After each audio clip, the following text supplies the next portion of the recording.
You are not how other people see you. This concept seems simple enough, but what if you were in a situation where you had to determine the qualities of a person based on what others told you about them? At that point, your perception of that person would be heavily influenced by other people's perceptions, and those perceptions can vary wildly. Welcome back to Nightly Noir, where our favorite color is morally gray.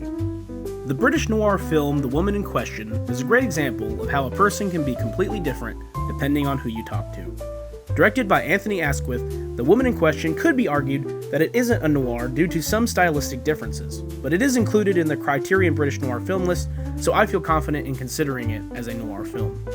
Despite some stylistic differences, there are quite a few recognizable tropes present throughout the film. The main character, who is incidentally the victim in this circumstance, can be seen as a morally complex individual as well as the femme fatale in some contexts. The movie follows a local investigation team looking into the murder of Agnes Huston. They begin by interviewing the young boy who found her dead in her apartment. Shortly after, speaking with him, the young boy's mother is interrogated, and we find out that she had been helping Agnes a lot after moving into the apartment building not that long ago. We see the young boy's mother, Mrs. Finch, describe Agnes as a very elegant and kind woman. The scene shows her well put together, soft-spoken, and practically angelic. Hard to believe since she had just woken up in the scene we first see her in. This is the first glimpse we get of Agnes, one of the many versions we'll see throughout the film. This is the beginning of the pattern of the plot. The investigators interrogate a suspect or someone who is close to Agnes, and we see a completely different version of her based on who they're talking to. Jean Kent does an amazing job of portraying all of the different facets of Agnes's personality. In some versions, she's a vindictive, angry alcoholic when viewed through her sister, Catherine. In others, she's a seductive, impatient woman who is indecisive in her pursuit of men. Each scene shows Agnes at completely different angles, even when two people describe the same event. Over time, you start to see how almost every witness has a particular motive for describing Agnes in the way that they do. On top of that, the witnesses act differently than what they appear when the investigators speak with them. For example, the man who owns the pet shop across the street from Agnes's apartment, Albert, played by Charles Victor, describes himself as brave and assertive in most renditions of his side of the story. However, when the investigators speak to him, he appears docile and unsure of himself. This detail gives the audience a look into the character's own personal view of themselves, no matter how unrealistic and inaccurate it may be.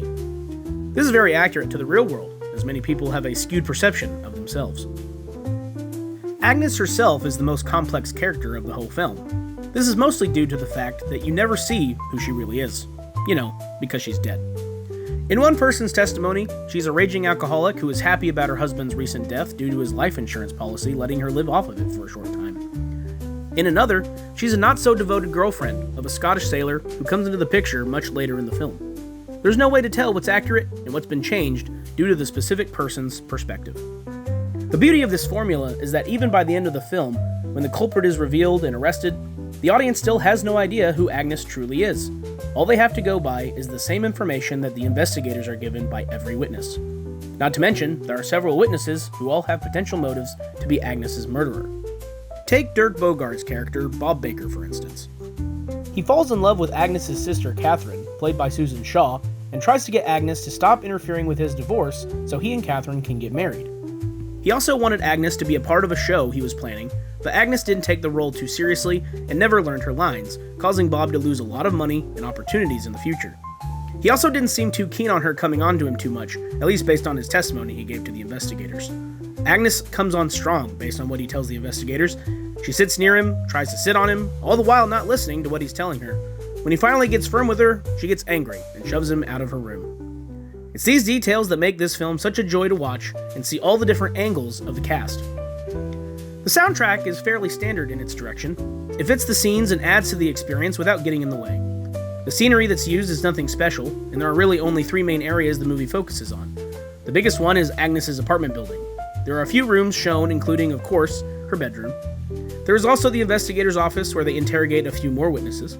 There are a few others of note, such as the carnival, where Agnes works as a fortune teller. Too bad she couldn't foresee her own demise with all that fortune-telling skill she boasts. Overall, the cast of characters are the strongest aspect of this film. They make a seemingly simple story that much more enjoyable and intriguing.